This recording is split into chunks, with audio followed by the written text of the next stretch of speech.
చప్పట్లు కొట్టి దేవుని ఘనపరచండి. మీ పక్కన ఎవరున్నారో చూడండి ఒకసారి. వాళ్ళు కాదు కదా ఇంతకు అని చేసినవనా? సామెతల గ్రంథము 8వ అధ్యాయము 6వ వచనాన్ని చదువుకుందాం. నేను శ్రేష్టమైన సంగతులను చెప్పెదను వినుడి, నా పెదవులు యథార్థమైన మాటలు పలుకును. చాలు. సామెతల గ్రంథము 8వ అధ్యాయం 6వ వచనం. నేను శ్రేష్టమైన సంగతులను చెప్పెదను వినుడి. సొలొమోను రాజు మాట్లాడుతున్నటువంటి మాట. ఆయన జీవిత అనుభవం గురించి మీకు చాలా మార్లు చెప్పాను. గతించిన 2 వారాల క్రితము కూడా సొలొమోనుకు ఎంతమంది భార్యలు, ఎంతమంది ఉపపత్నులు, ఆయన ఎన్ని కీర్తనలు రాశాడు, ఎన్ని సామెతలు రాశాడు, ఆయన యొక్క రాజ్య వైభవం ఏంటి, ఆయన భార్యలు ఎలాంటి వర్ణన సొలొమోను గురించి మాట్లాడారు, ఆ ప్రియురాల గురించి ఎలాంటి మాటలు వారు వివరించారు అనేటువంటి సత్యాలను మీకు నేను మీ ముందు ఉంచాను. అయితే ఈరోజు సొలొమోను గురించినటువంటి కొన్ని మాటలను, మన జీవితాలకు నేర్చుకోవాల్సిన కొన్ని పాఠాలను మనం నేర్చుకుందాం. సొలొమోను అంటున్నాడు, ఈ సొలొమోను దావీదు కుమారుడు. దావీదు కుమారుడైన సొలొమోను. సొలొమోను యొక్క తల్లి బెత్షెబా. ఈ దావీదు యెషయి కుమారుడు. ఈ సొలొమోను పట్టాభిషేకము చేయబడిన తర్వాత దేవుని సన్నిధిలో ప్రార్థన చేయడానికి మోకరించి దేవుణ్ణి అడుగుతా ఉన్నాడు, అయ్యా, ఇన్ని లక్షల మంది ప్రజలను నేను పరిపాలించాలి. ఇది డబ్బుతో జరిగే పని కాదు. సైనికులు చాలా మంది ఉన్నారు, వాళ్ళతో కూడా జరిగే పని కాదు. ఈ ప్రజలందరినీ పరిపాలించాలంటే నా వయసు కూడా చాలదు. కాబట్టి నా తండ్రి ఈ పని అప్పగించాడు, నీవు చెబితేనే ఇది జరుగుతుంది.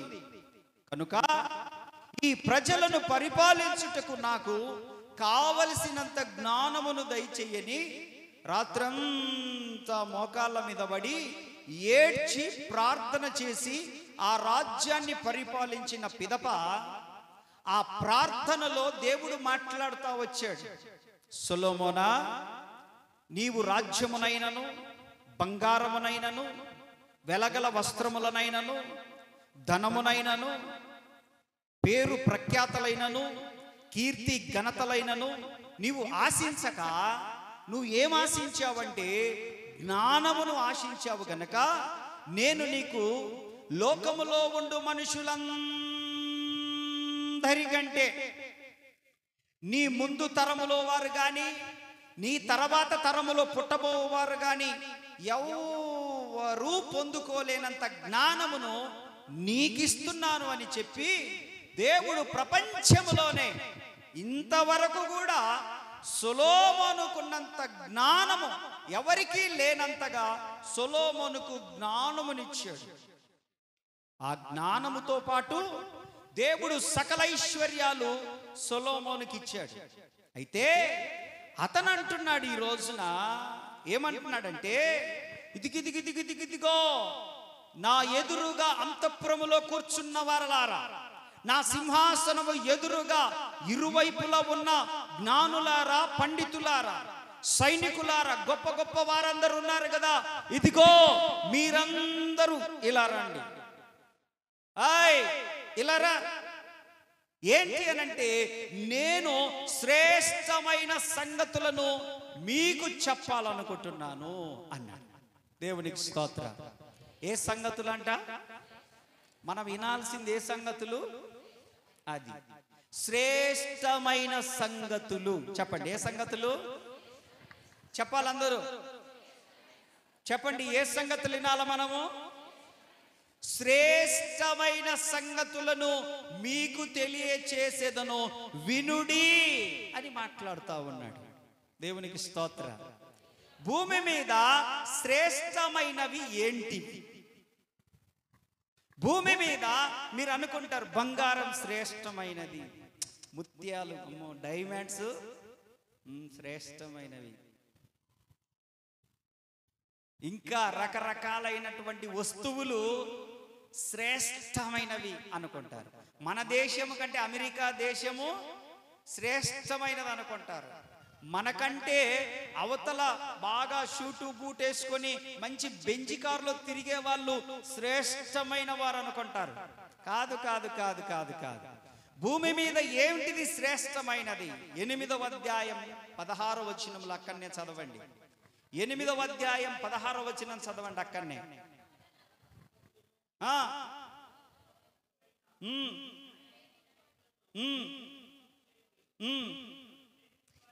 ఏందదేనా? అది జ్ఞానము ముత్యముల కన్నా శ్రేష్టమైనది, విలువగల సొత్తులేవి. నేను చెప్పిన రెఫరెన్స్ కరెక్టేనా? 8, 11 కదా నేను చెప్పింది? 16, 8, 16 చెప్పింది. 8, 11 రాసుకున్నాను. 8, 16 అని ఒకవేళ అయి ఉండొచ్చు, క్షమించండి. జ్ఞానము ముత్యముల కన్నా శ్రేష్టమైనది. దేవునికి స్తోత్ర. ఇప్పుడు ముత్యములు శ్రేష్టమైనదా, జ్ఞానం శ్రేష్టమైనదా? చెప్పాలి చెప్పాలి. అందుకే దాని కింద అంటాడు విలువగల సొత్తులేవి. చెప్పండి, ఏంటి? విలువగల సొత్తులేవి దానికి. అబ్బా, ఇప్పుడు శ్రేష్టమైనది ఏంటిది భూమి మీద? జ్ఞానము. చెప్పాలి, చెప్పండి. భూమి మీద శ్రేష్టమైనది ఏదైనా ఉంది అని అంటే అది జ్ఞానము. దేవునికి స్తోత్ర, హల్లెలూయా. జ్ఞానము శ్రేష్టమైనది. ఇది ఏ జ్ఞానము అని అంటే చెప్తున్నాను మీకు, దేవునిని గురించిన జ్ఞానము శ్రేష్టమైనది. చెప్పండి, ఏంటిది? ఓకేనా? ఈ లోకంలో లోక జ్ఞానం ఉంది, లౌకిక జ్ఞానం ఉంది, పర సంబంధమైన జ్ఞానం ఉంది, దేవుని సంబంధమైన జ్ఞానం ఉంది. Praise the lord. ఓకే, ఈ లోక సంబంధమైన జ్ఞానం సంపాదించుకోవడానికి పుస్తకాలు చదవచ్చు. పుస్తకాలు చదివితే ఈ లోకంలో ఎలా బ్రతకాలనో, ఎలా నడుచుకోవాలనో మనం బడికి వెళ్తే చెప్పేది ఏంది? అయ్యే కదా. లోకంలో ఎలా జీవించాలనో, ఒక ఉద్యోగాన్ని ఎలా సంపాదించాలనో, ఇతరులతో సంస్కారంగా ఎలా మాట్లాడాలనో, మనం పద్ధతిగా ఎలా బ్రతకాలనో అవే కదా నేర్పించేది. ఈ లోక జ్ఞానం అనేది పుస్తకాల ద్వారా వస్తుంది. కానీ ఇప్పుడు మనం మాట్లాడుకుంటుంది దేవునిని గురించిన జ్ఞానము. Praise the lord. దేవునిని గురించిన జ్ఞానము లేక చాలా మంది నశించిపోతా ఉన్నారు, నష్టపోతా ఉన్నారు. అందుకే అంటాడు కదా, ఊరికి పోవు త్రోవ ఎరుగని వారై బుద్ధిహీనులు తమ ప్రయాస చేత ఆయాసపడుదురని ప్రసంగి గ్రంథంలో మాట్లాడతాడు. ఊరికి పోయే త్రోవ ఎరుగని వారు. ఏ ఊరికి? మార్కాపురానిక, గొండంచెర్లక, ఎలగలపాయక, బొమ్మిలింగానిక? ఏ ఊరికి? చెప్పండి, ఏ ఊరు అది? ఏ ఊరండి? పరవాసిని జగమున ప్రభువ, పరవాసిని.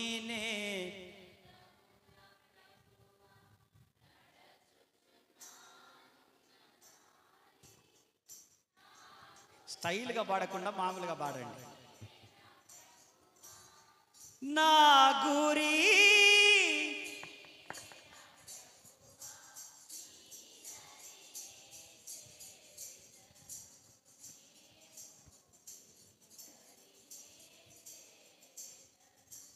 లోకమంతా నాదని బంధుమిత్రులే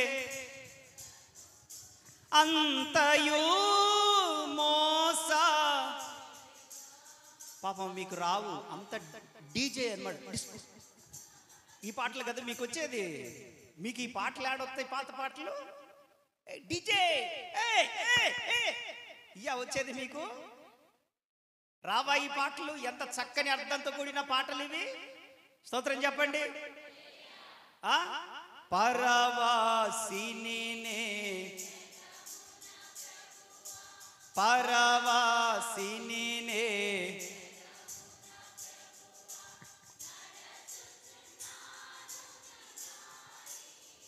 నా గురి నీదరిని చే. దేవునికి స్తోత్రం. ఏ ఊరు మనది? అమలాపురమా,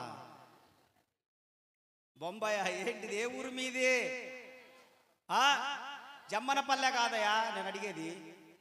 ఎక్కడి నుంచి వచ్చావు నువ్వు? ఏ ఊరు మీది? ఏ ఊరు? పర్వతక్క మీది ఏ ఊరు? ఏ ఊరమ్మ దీవెనమ్మ తల్లి? ఏ ఊరు మీది? యాసారమ్మా? ఏ ఊరు తల్లి అనేది? పరలోకం. కొడు చప్పట్లో. ఎక్కడి నుంచి వచ్చాం మనము? పరలోక వాసులం మనము. స్తోత్రం చెప్పండి. హల్లెలూయా. దేవుని గురించిన జ్ఞానము లేకపోవడము ద్వారా, మనము ఎక్కడ నుండి భూమి మీదకి వచ్చామో తెలియకపోవడము ద్వారా, అందుకే మాట్లాడుతూ ఉన్నారు, మట్టి మట్టిలో కలిసిపోతుంది, ఈ యొక్క ఆత్మ గాలిలో కలిసిపోతాదని తేలిగ్గా తీసి పడేస్తా ఉన్నారు. కానీ మట్టిలో, ఈ మట్టి దేహము మట్టిలో కలిసిపోవడం మాట వాస్తవమే, కానీ ఈ లోపల ఉన్నది గాలి కాదు. ఇది యెహోవా పెట్టిన దీపము, ఇది ఆత్మ. మనము ఈ దేహాన్ని విడిచిపెట్టిన వెంటనే పరలోకమనే పట్టణానికి వెళ్ళునుగాక. హల్లెలూయా. ఈ జ్ఞానము లేదు చాలా మందికి. ఇది దేవునిని గురించిన జ్ఞానము. స్తోత్రం. హల్లెలూయా. ఏ జ్ఞానం కలిగి ఉండాలి ఈరోజు మనము? చాలా జ్ఞానవంతుడండి, చాలా తెలివి కల్లోడండి, చాలా బుద్ధిమంతురాలండి, చాలా జ్ఞానవంతురాలండి. ఓకే, అది భూమి మీద బ్రతకడానికి బాగానే పని చేస్తుంది, కానీ దైవికమైన జ్ఞానం కలిగి ఉండాల మనము. అందుకే దేవుని వాక్యం అంటుంది. హోషేయ గ్రంథంలోనికి రండి. హోషేయ గ్రంథము 4వ అధ్యాయము 6వ వచనం. ఇప్పుడు దాన్ని ఎతకాలంటే యజూరవ్వ అయ్యా దొరికిందయ్యా. దావీదు కుమారుడా దొరికిందా? చదువు నాయనా. హోషేయ గ్రంథము 4:6. నా జనులు జ్ఞానము లేని వారై నశించుచున్నారు. ఏమి లేక నశిస్తున్నారు? ఎవరంట వీళ్ళు? దేవుని పిల్లలే. బిడ్లారా ఆలకించండి. మీరు యేసు ప్రభు దేవుడని మీకు తెలుసు, ఆయన రక్షకుడని తెలుసు, ఆయన మన కొరకు ప్రాణం పెట్టాడని తెలుసు, ఆయన మన కొరకు సిలువ వేయబడ్డాడని తెలుసు. కపాలమనబడిన స్థలములో, గొల్గతా కొండపైన, కల్వరి గిరిపైన, మిట్ట మధ్యాహ్నము ఎర్రటి ఎండలో, మండు టెండలో, ఆకాశమునకు భూమికి మధ్యలో 3 మ్రేకులకు ఒక సిలువ కొయ్యకు దిగగొట్టబడి, ఆయన 2 చేతులు చాపి, తండ్రి వీరేమి చేయుచున్నారో వీరెరుగరు గనుక వీరిని క్షమించుమని ఆ ప్రపంచాన్ని క్షమిస్తూ ఆయన తన ప్రాణము పెట్టి సమాధి చేయబడి తిరిగి 3వ దినాన సజీవునిగా లేపబడి పరలోకమునకు ఆరోహణమై ఆయన 2వసారి మరలా రాబోతున్నాడనే జ్ఞానము మనుషులకు కలుగునుగాక. మనుషులకు కలుగునుగాక. ఆయన దేవుడనే వాస్తవాన్ని ప్రజల హృదయాలకు ఎక్కించుదురుగాక. యేసుక్రీస్తు అందరికీ చెప్పాలి. నాకు తెలియక కాదు, చెప్పండి. ఉత్తర ప్రత్యుత్తరం. యేసుక్రీస్తు అందరికీ చెప్పాలి. చెప్పండి. యేసుక్రీస్తు అందరికీ. కొందరికా? ఒక కులానికా? ఒక మతానికా? ఒక జాతికా? కానుకలు ఎక్కువ ఇచ్చేటోళ్ళకా, ఎప్పుడన్నా ఒకసారి వచ్చేటోళ్ళకా? కాదు కాదు కాదు కాదు కాదు. బయట ఉన్న ప్రజలకు, లోపల ఉన్న ప్రజలకు, లోకంలో ఉన్న వారికి, సంఘంలో ఉన్న వారికి, మన దేశస్తులకు, ఇతర దేశస్తులకు, ప్రపంచంలో ఎన్ని దేశాలు ఉన్నాయో అన్ని దేశములో ఉన్న మనుషులందరికీ కూడా యేసు క్రీస్తు ప్రభు వారు దేవుడు. చప్పట్లు కొట్టండి. కాదనుకుంటే దానికి ఎవడేం బలవంతంగా చేసేది ఏం లేదు. ఈ జ్ఞానము లేక జనులు నశించిపోవచ్చున్నారు. నా జనులు ఏమి లేక? జ్ఞానము లేక, జ్ఞానము లేక నశించిపోతున్నారు. ఇది పరిశుద్ధమైన దేవుని గురించిన యెషయా గ్రంథము 5వ అధ్యాయం 13వ వచనం. యెషయా గ్రంథము 5వ అధ్యాయం 13వ వచనం. కావున నా ప్రజలు జ్ఞానము లేకయే ఆ చెరలోనికి వెళ్తున్నారు. యేసుక్రీస్తు ప్రభువారు ఉన్నాడని, ఆయన మన రక్షకుడని, ఆయన మనల్ని విడిపిస్తాడని చేతబడి శక్తులైనా, మాంత్రిక శక్తులైనా, రోగములైనా, కోర్టు సమస్యలైనా, కుటుంబ సమస్యలైనా, సంతాన సమస్యలైనా, దీర్ఘకాలిక వ్యాధులైనా, ఏ రోగమైనా, ఏ బాధ అయినా, ఏ ముడివేయబడినటువంటి చిక్కుముడు లాంటి ఏ పరిస్థితి అయినా దేవుడు విడిపిస్తాడనేటువంటి జ్ఞానము లేక, జ్ఞానము లేక కొంతమంది ఎందుకు అంతరాల దగ్గరికి వెళ్తున్నారంటే దేవుని గురించిన జ్ఞానం లేదు. ఎందుకు చిలక దగ్గర కూర్చొని చిలక ప్రశ్న జోస్యం చెప్పమ్మా, నా చేతిలో చెప్పు, నా ఎన్ని రేఖలు ఉన్నాయో చెప్పు. ఎందుకు? దేవుని గురించిన జ్ఞానం లేక. మొన్న సంక్రాంతికి వచ్చింటాడు గంగెద్దుని తీసుకొని, pay pay pay pay pay pay అయ్యారా? అమ్మా నీకు ఇట్ట నుంచి వచ్చిందమ్మా, అది ఎట్ట నుంచో చెప్పండి. నీకు ఇట్ట నుంచి వచ్చింది, ఇట్ట పోయిందమ్మా, అది నీ కోడలు వచ్చినాకనేనమ్మా నీకు ఇట్ట అయింది అంటే, అప్పటిదాకా బాగున్న కుటుంబంలో అప్పుడే సంసారంలో స్విచ్ స్టార్ట్ అయింది. ఎవడది పెట్టింది? నీకు దేవుని గురించిన జ్ఞానం లేక, బజార్లం బట్టి దిక్కు లేక, తినడానికి తిండి లేక వాడు ఒక చిలకను పట్టుకొచ్చుకుంటే, ఆ చిలక ప్రశ్న వాడి దగ్గరికి వెళ్ళి నీ చెయ్యి చూపించి, ఇది విద్యారేఖ, ఇది పెండ్లి రేఖ, ఇది ధనరేఖ, ఇది నిన్ను సంపే రేఖ. ఇది దేవుని గురించిన జ్ఞానము లేని ప్రజలారా, శ్రేష్టమైన సంగతులను నేను చెబుతాను రండి అంటున్నాడు సొలొమోను. దేవునికి స్తోత్ర. దేవుడు ఎలాంటి వాడో తెలుసా?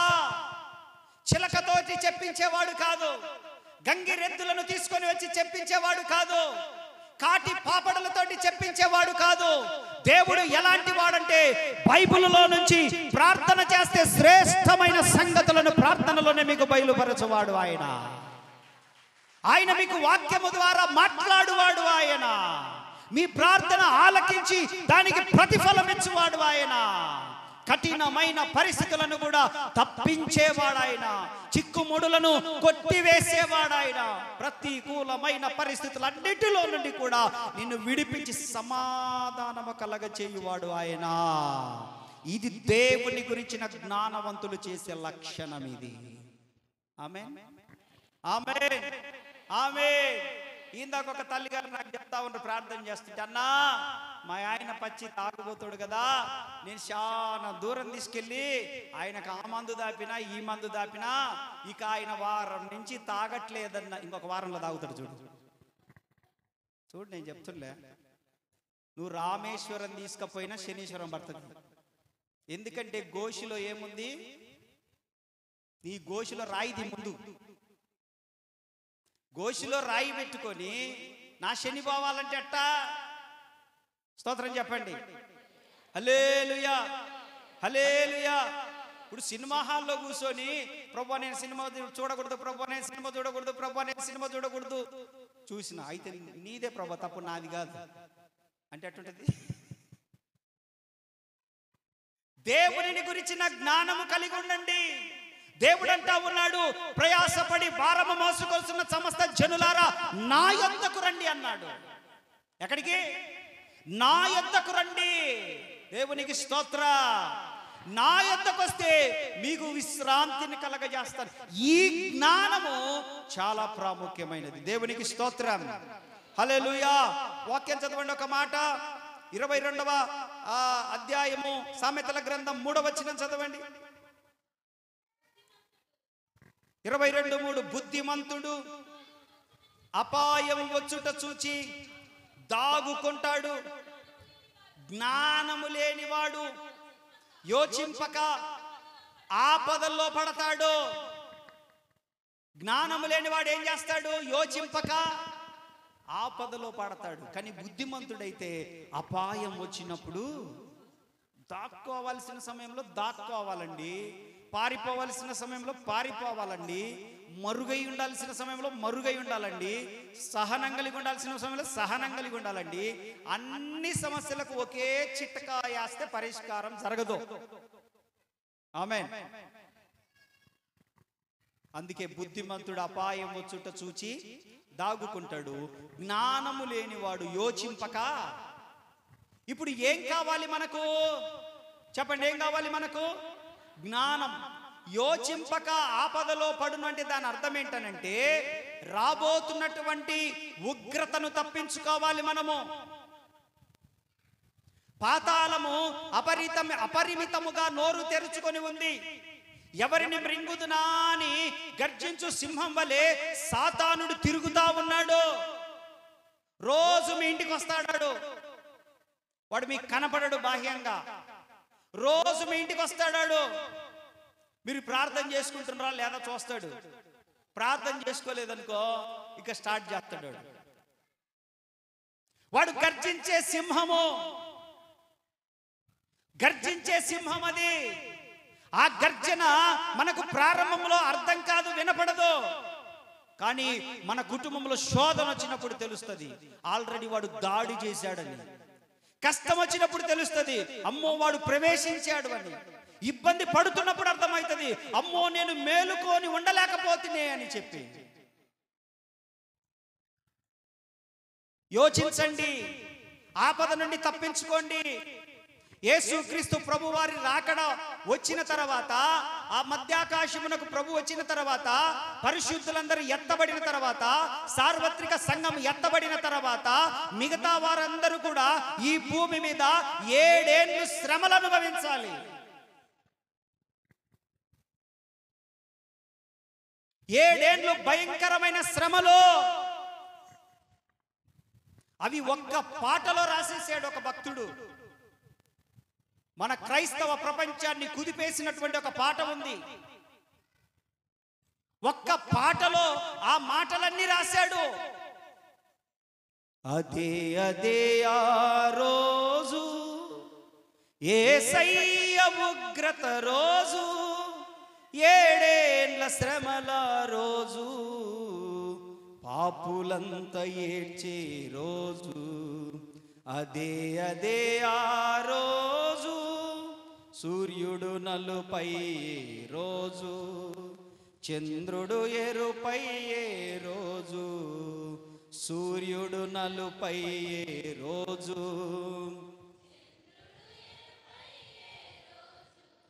నక్షత్రం రాలే రోజు, భూమి సగం ఆ రోజు శ్రమ నుండి.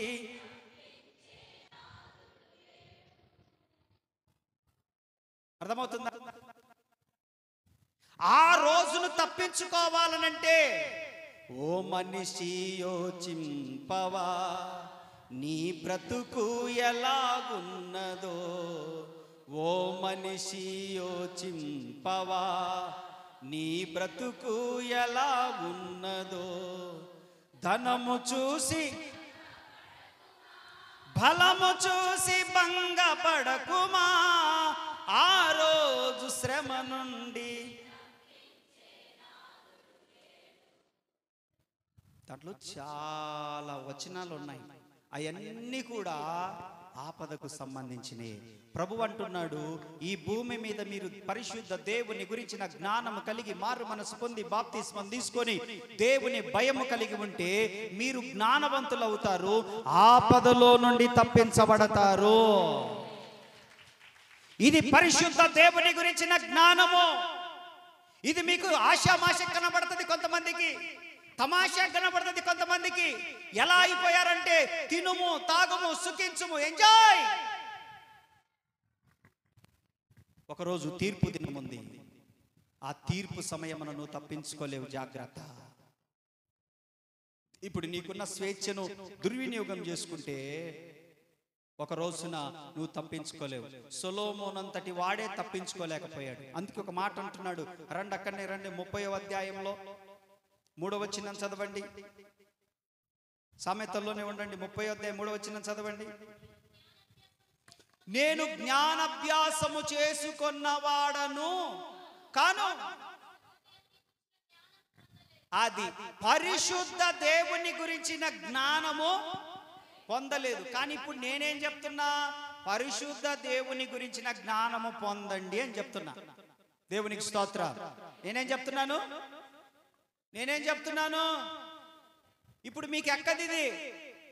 రేపు నన్ను దేవుడు లెక్క అడిగినప్పుడు నేను చెప్పుకోవడానికి ఉంది ఇప్పుడు నాకు అవకాశం.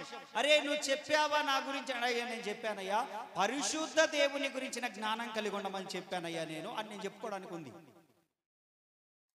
ఆయన అంటున్నాడు ఫస్ట్ మాటలోనే, నేను జ్ఞానాభ్యాసము చేసుకున్న వాడను కాను. అంటే అభ్యాసము అంటే ప్రాక్టీస్.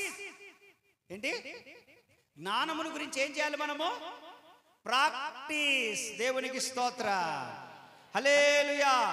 ఏదైనా ఒక విషయాన్ని మనము సాధించాలంటే ఏం చేయాలి మనము? ఇప్పుడు ఒక ఆర్మీ సెలక్షన్స్కి వెళ్ళే వ్యక్తి ఏం చేస్తాడు? రోజు ఉదయాన్నే లేచి ఏం చేయాలి చెప్పండి? ఏం చేయాలి?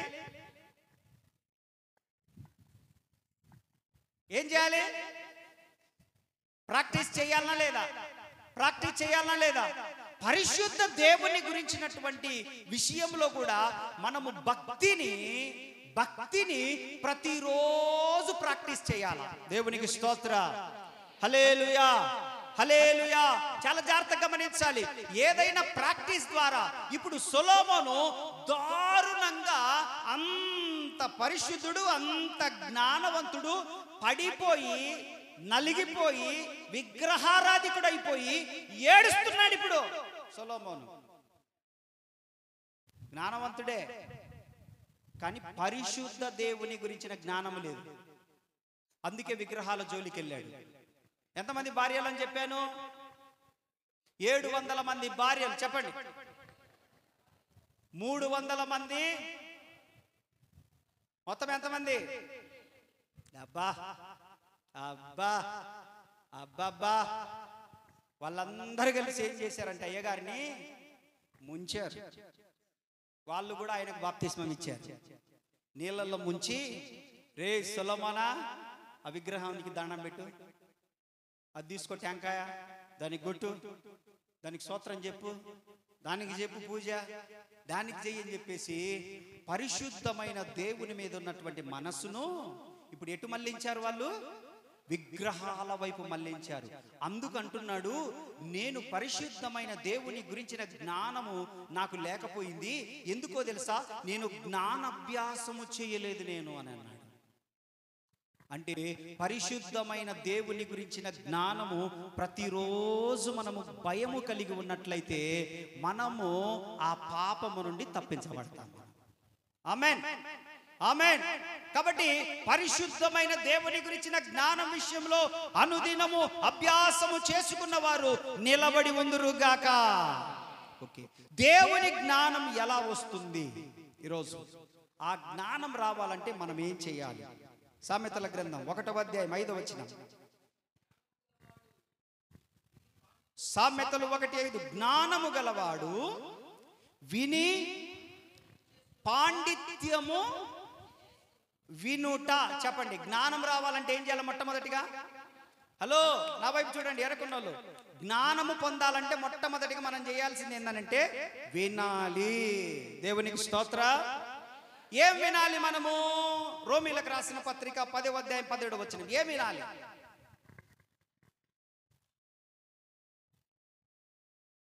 రోమా 10:17. కాగా వినుట వలన విశ్వాసము కలుగును, వినుట క్రీస్తును గురించిన మాట. యేసు క్రీస్తును గురించిన మాటలు వింటే నీకు జ్ఞానం వస్తుంది. కూడా చెప్పట్ల, అది మ్యాటర్. యేసు క్రీస్తును గురించిన మాటలు వినాలి. దేవునికి స్తోత్ర. కానీ ఈ రోజులలో పౌలయ్య గారు అన్నట్లుగా ముసలమ్మ ముచ్చట్లు, పరిశుద్ధ గ్రంథాన్ని దీక్షతో, ఆ ఇంటి సంగతులన్నీ, పొరుగింటి విషయాలన్నీ, అక్కడి మాటలు ఇక్కడ చెప్పి మంచిని చెడుగా రెచ్చగొట్టగాకే నీ అమ్మా. అంతే ఉందా దాంట్లో? చెల్లెముందా? ఏందంట? ఏ మాటలు వింటున్నారు ఈ రోజులలో?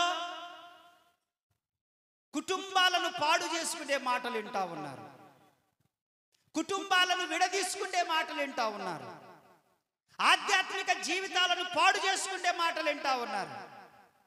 ఆమె వచ్చి, ఒమ్మే మీకు ఆడలు ఏమన్నదో తెలుసా? మిరగాయలు కోసాక ఆడా ఏమన్నదక్క? ఏం చెప్ ఎందుకులేమ్మ చెప్తే మళ్ళీ నువ్వు అది గొడవ పెట్టుకొని నా ఇంటికే వస్తారు. నిజంగా తల్లి ఏమని ఉండదు, ఈమె పొల్ల పెడుతుంది అంతే. ఈమె మొదలే చెవులు దొరద కాబట్టి, మాకి ఎవరెవరు ఏం చెప్తే విందామని దొరద కాబట్టి, కోడల మీద చెప్పంగానే నిజం అనుకొని, ఒరే ఆ ఎమ్మె అంది టన్నాలంటనే, ఆ ఎమ్మె సుశీల చెప్పింది నాకు. నువ్వు విన్నావా? పొలంలో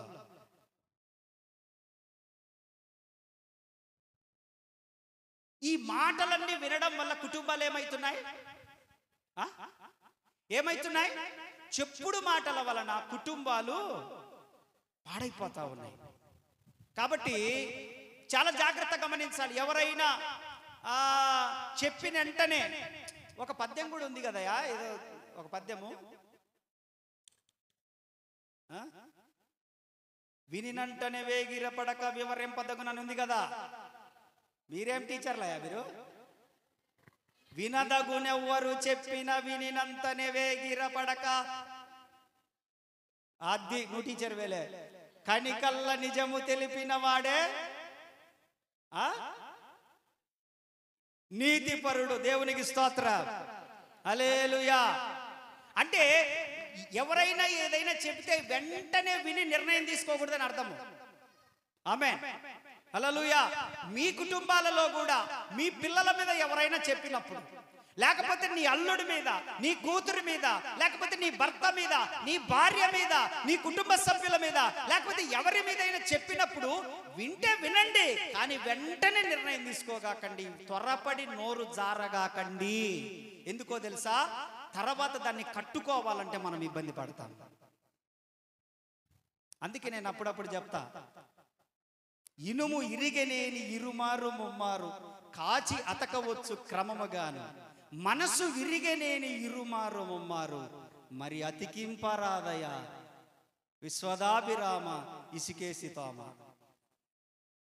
ఇనుము ఇరిగిందనుకో బిడ్లారా, ఇనుము ఇరిగిందనుకో మరలా వెల్డింగ్ చేసి, అదే మనసు ఇరిగితే ఒక్కసారి మాటలతోటి అరగనే ఉంటుంది, ఎడమగానే ఉంటుంది, దూరంగానే ఉంటుంది. నువ్వు ఎంత డబ్బులు ఇచ్చినా, నువ్వు ఎంత బిర్యానీ పెట్టిన తర్వాత, నువ్వు ఎంత అబ్బా అన్నా, నువ్వు అట్టన్నా, నువ్వు ఇట్టన్నా, అబ్బా నువ్వు తోపు అన్నా, నువ్వు తురుమన్నా ఉన్నా కూడా సరే ఇది పెట్టి ఏమంటుందో తర్వాత మళ్ళా ఈడు పెట్టి ఏమంటాడో అనేది మనసులో ఉంటుందా ఉండదా? కాబట్టి దేవుని వాక్యం అంటుంది, ఆ మాటలు వినడం ద్వారా మనకేం ఉపయోగం ఉండదు. మనం ఏమి వినాలంటే యేసుక్రీస్తుని గురించిన జ్ఞానం రావాలనంటే యేసుక్రీస్తుని గురించిన వాక్యం విందుముగాక. హల్లెలూయా. రెండవది యాకోబు రాసినటువంటి పత్రిక 1:5. జ్ఞానం రావాలంటే మనం ఏం చేయాలి? 1:5, మీలో ఎవనికైనాను జ్ఞానము కొదువగా ఉన్న ఎడల దేవుని దగ్గరికి రావాలి. స్తోత్రం చెప్పండి. దేవుణ్ణి అడగండి అంటే ప్రార్థన చెయ్యండి అని అర్థం. అడగండి అంటే అడగడం అంటే ఏంటి? ప్రార్థన. చెప్పండి ఏంటిది? మన జ్ఞానం కావాలంటే ఏం చేయాలి మనము? పిల్లలారా వినండి, యవనస్తులారా, చదువుకునే వారులారా వినండి. మీకు జ్ఞానము కావాలన్నా, జ్ఞాపక శక్తి కావాలన్నా మీరు ప్రార్థన చేయండి, మీకు జ్ఞానం ఇస్తాడు ప్రభు. ఆమేన్. యవన బిడ్డలు వినండి, చదువుకునే పిల్లలు, ఈ రోజులలో చదువుకున్న వాళ్ళకంటే చదువు లేని వాళ్ళ కుటుంబాలు బాగా కట్టుకుంటున్నారు. చాలా బాధ అనిపిస్తూ ఉంటుంది. చదువుకున్న మూర్ఖులా అని అనిపిస్తుంది. చదువుకున్న వాళ్ళకంటే చదువు లేని వాళ్ళు ఎంత తెలివిగా కుటుంబాన్ని కట్టుకుంటారో, ఎంత జాగ్రత్తగా వ్యవహరిస్తారో. ఇంకొకటి చెప్తాను, చదువుకున్న వాళ్ళకంటే ఎక్కువ చదువు లేని వాళ్ళే ఎక్కువ ప్రార్థన చేస్తుంటారు. వాస్తవమే, ఇది నిజం, ఇది నేను చెప్పేది. కొంతమంది అమాయకంగా ప్రార్థనలు చాలా చక్కగా చేస్తారు.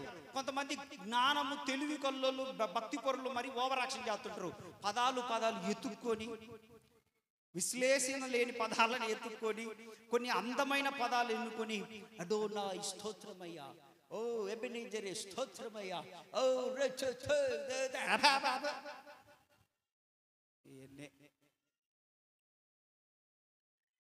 అందమైన పదాలు ఎత్తుక్కొని, ఓ నిత్యుడగు తండ్రి, ఓ ఆశ్చర్యకరుడు, డిష్ ఇవన్నీ కుదరవు ప్రభు దగ్గర. నువ్వు ఉన్న పలంగా నీ హృదయాన్ని నువ్వు నీళ్లు కుమ్మరించినట్టు కుమ్మరించాలి. నువ్వు ఒక తల్లిదండ్రుల దగ్గర 5 రూపాయలు మా 10 రూపాయలు మా ఐస్ కొనుక్కుంటామా అని అట్లా అడుగుతావు. Mummy give me 10 rupees, I want to go to ice cream. ముచ్చంగుంతల దాంతది అట్టంటే అవునా కాదా? అవునా? అంతే. తల్లిదండ్రుల దగ్గర ఎట్లుంటాం మనం? గోంబడినట్టుగా ఉంటాం. మన తండ్రి దగ్గర కూడా గోం చేయాలి మనం. ఆమేన్. ఆయన మన తండ్రి. ఆ రైట్స్ ఉన్నాయి మనకి. ప్రార్థనలు అడగాల, ప్రభువా నేను చదువుకున్నది నాకు జ్ఞాపకం ఉండట్లేదయ్యా, నా జ్ఞాపక శక్తి దయచేయి. నేను దేంట్లో ముందుకు రాలేకపోతున్నానయ్యా, నా జ్ఞానం దయచేయి ప్రభువా. ప్రభు అంటున్నాడు, అడగండి, మీరు అడిగితే జ్ఞానాన్ని నేను ఇస్తానంటున్నాడు ప్రభు. ప్రార్థనలు ఏం చేయాలి? మనం కుటుంబాన్ని కట్టుకుంటే జ్ఞానం ప్రభు దగ్గర సంపాదించుకోవాలి. మన పిల్లల్ని ఎలా పెంచాలో మనకు తెలియదు. వాస్తవానికి మనం చాలా తెలివి కళ్ళలో మనకుంటే కాదు. కుటుంబాన్ని, పిల్లలను ఎలా పెంచాలనో దేవుడి వాళ్ళ జ్ఞానం మనకు. ఆ జ్ఞానం దేవుడిస్తే నిజంగా ఆ పిల్లల పరిస్థితి కూడా దేవుడు అంతే తీసుకొని వస్తాడు. ఆయనకు అప్పగించాలయ్యా, నా చేత కాబట్టి చెప్పాలి, తప్పేమని ప్రభువుకి చెప్పాలయ్యా, నా పిల్లల్ని ఎలా వాళ్ళని మోటివేట్ చేయాలను, ఎలా వాళ్ళ యాటిట్యూడ్ మార్చాలను, వాళ్ళని ఎలా చక్రపరచాలి నాకు అర్థం కావట్లేదయ్యా. అయ్యా నా పిల్లల పట్ల ఏదైనా ఒకటి చేయ్యా, వారికి జ్ఞానం దయచేయి, ఎలా ప్రవర్తించాలో, పెద్దలతో ఎలా నడుచుకోవాలో జ్ఞానం దయచేయి, టీచర్ల దగ్గర ఎలా ఉండాలో జ్ఞానం దయచేయి, ఆ చదువు వారికి వంటబడేటట్టు జ్ఞానం చేయి, మంచి ప్రవర్తన దయచేయి ప్రభువా అని చెప్పి మనం పిల్లల విషయం ప్రార్థన చేయాలి. ఎందుకనంటే అన్ని మనం చెప్పలేం పిల్లలకి. ప్రార్థన చేసినప్పుడు నిజంగా దేవుడు వారికి ఆ జ్ఞానం ఇస్తాడు. మనం అద్భుతంగా ఆ విషయాన్ని మనం కూడా గమనిస్తాం. అందుకే రెండవదని అంటాడు, ప్రార్థన చేయుట ద్వారా జ్ఞానం వస్తుంది. మూడవది చదువుకుందాం. సామెతల గ్రంథం 13వ అధ్యాయం 20వ వచనం చదవండి, టకటక చదవండి, నేను 10 నిమిషాల్లో ముగిస్తాను. జ్ఞానుల సహవాసము చేయువాడు, లేకపోతే అంతేనా? మనం ఏమంటాం అప్పుడప్పుడు, రే మంచోడి శ్వాసం పట్టరా, ఆ గాలిడితే నీకేం పనిరా. చూడండి ఇటు ఏమంటావు, అంతేనా? ఏమంటారు చెప్పండిలే. ఏమంటారు ఇంట్లోకి రాగానే, ఆ పొలపరోడితో నీకేం పనిరా, ఆ పోరం పొగడితో నీకేం పనిరా, వాడి యాన్నం మధ్యలో చస్తాడు రా. నీకెందుకురా ఒరే నీకు దండం పెడతారు. ఒమ్మే ఆ పిల్లతో మాట్లాడగాకమ్యా, ఆ పిల్ల దగ్గరికి అసలు పోగాకమ్యా, ఆ పిల్లతో నీకేం పని అమ్మా ఒమ్మే అంటే మాకు తెలుసులే. ఏందే నీకు తెలిసేది? గోంగూరకు తొండి మేడంలో కూడా తెలియదు నీకు. ఏమంటుంది? జ్ఞానుల సహవాసం చేస్తే మళ్ళా కొంతమందికి రోషం వస్తుంది. ఏంది మా పిల్లోడితో తిరగొద్దన్నావంట, మీ పిల్లోడు అసలు మీ పిల్లోడితో తిరిగినాక మా పిల్లోడు చెడిపోయిండు మళ్ళా రోషాలు. మళ్ళీ ఇప్పుడు పెరుగమ్మేటోడు ఉన్నాడు అనుకో, వినండి, ఓ పెరుగమ్మేటన్నో ట్రా అంటే వస్తుంది, కూరగాయలు దోసుకుంటూ పోతుంది, కూరగాయలు అని దోసుకుంటూ పోతుంది. ఓ కూరగాయలు అమ్మామో అంటే వస్తుంది, తాగుబోతాడు పోతున్నాడు అనుకో.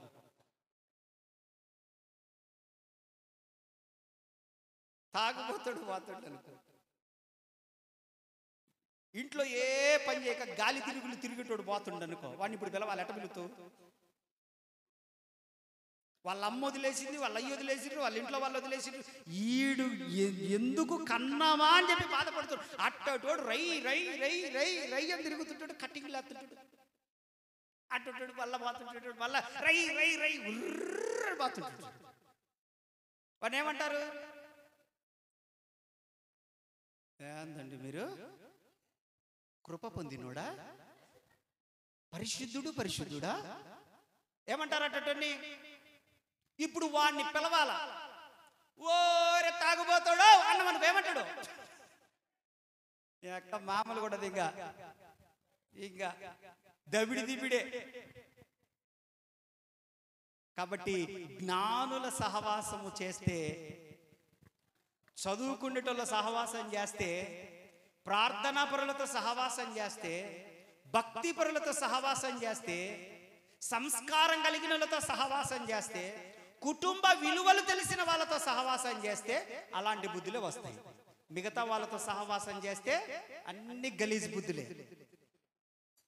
కాబట్టి మన పిల్లలను విలువైన వారితో స్నేహం చేయండి అని చెప్పగాకండి. వినండి మాట, మన పిల్లలను విలువైన వారితో స్నేహం చేయండి అని చెప్పగాకండి, విలువలు తెలిసిన వారితో స్నేహము చేయడం నేర్పించండి. అర్థమైందా మీకు? విలువైన వారు వేరు, విలువలు తెలిసిన వాళ్ళు వేరు. విలువలు తెలిసిన వాడు ఎక్కడ తగ్గాలనో, ఎక్కడ నెగ్గాలనో, ఎక్కడ నిలబడాలో, ఎక్కడ కూర్చాలో, ఎక్కడ ఉండాలనో, ఎక్కడ ఉండకూడదో తెలుసుకుంటాడు, సంస్కారం కలిగి బ్రతుకుతాడు. అది జ్ఞానవంతుని లక్షణం. అది మనందరికీ, మన పిల్లలకు వచ్చునుగాక. ఇంకొక మాట మనం చదువుకుందాం. 119వ కీర్తన 97.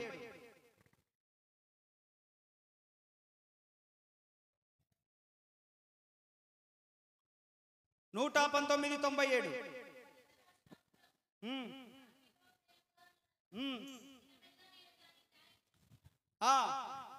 చదవాలి.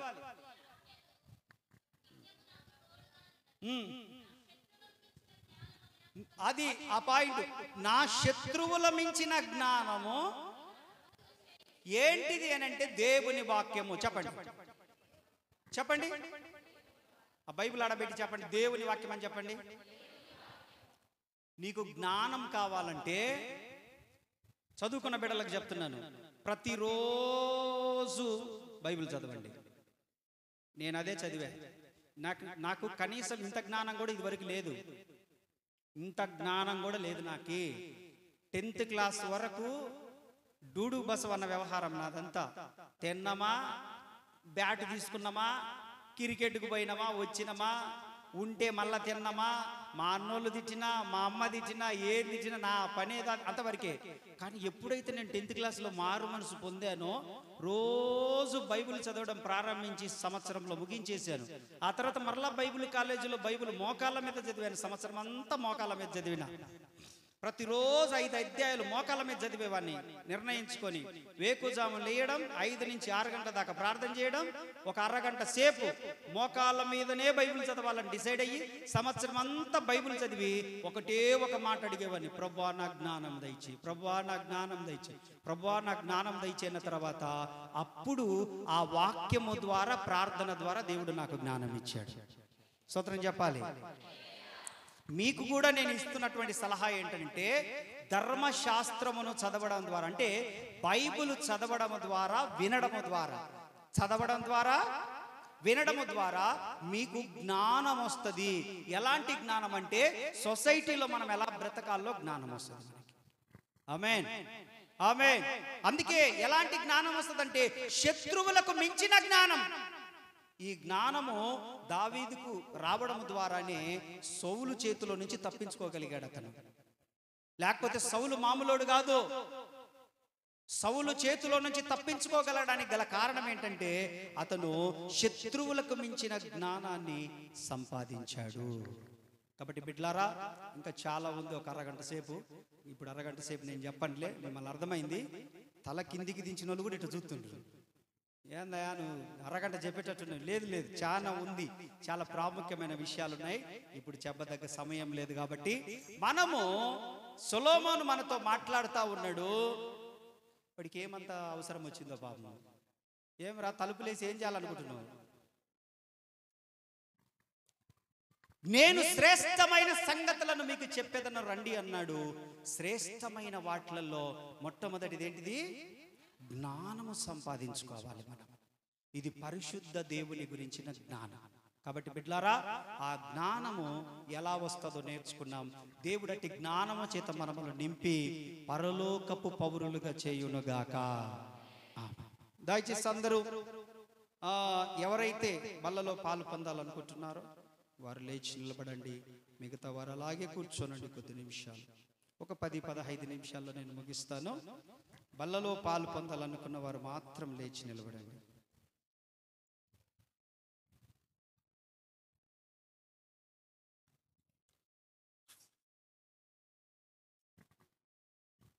అందరం కళ్ళు మూసుకుందాం.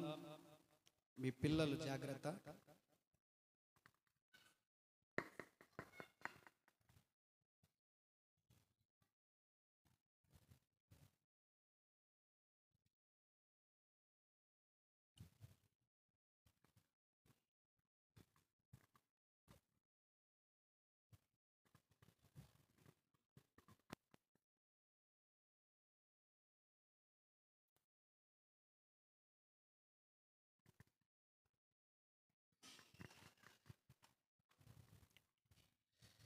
సిల్వలో